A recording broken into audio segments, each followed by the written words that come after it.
How to open a PS3 Slim. Open the 4 black screws which is on the front.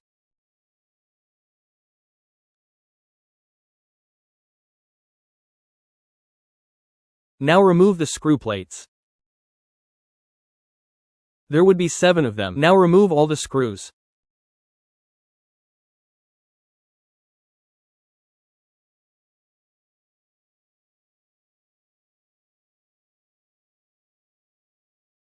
This step is optional. If you want to remove the HDD, then do this.